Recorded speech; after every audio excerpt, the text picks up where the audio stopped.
Понякога вашият растеж изисква да преоткриете себе си. И за да направите това, е необходимо да напуснете някои среди, да оставите след себе си някои приятелства и да приемете нови менталитети. Това, което те доведе тук, няма да те отведе там, където трябва да отидеш. Вашият потенциал ви очаква от другата страна на вашата зона на комфорт. Не се страхувайте да се дистанцирате от места и хора, които не допринасят за вашето развитие. Запомнете, ако не растете, вие сте в застой. Позволете си да се развивате, търсете нови хоризонти, нови референции и преди всичко вярвайте в собствената си сила на трансформация. Почвата, на която сме засадени, не винаги е плодородна за нашия растеж.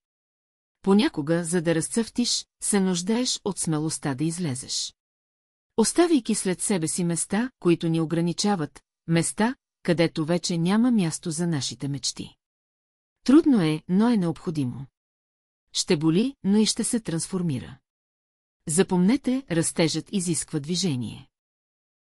Не се страхувайте да тръгнете да търсите мястото, където вашата същност може да блесне напълно.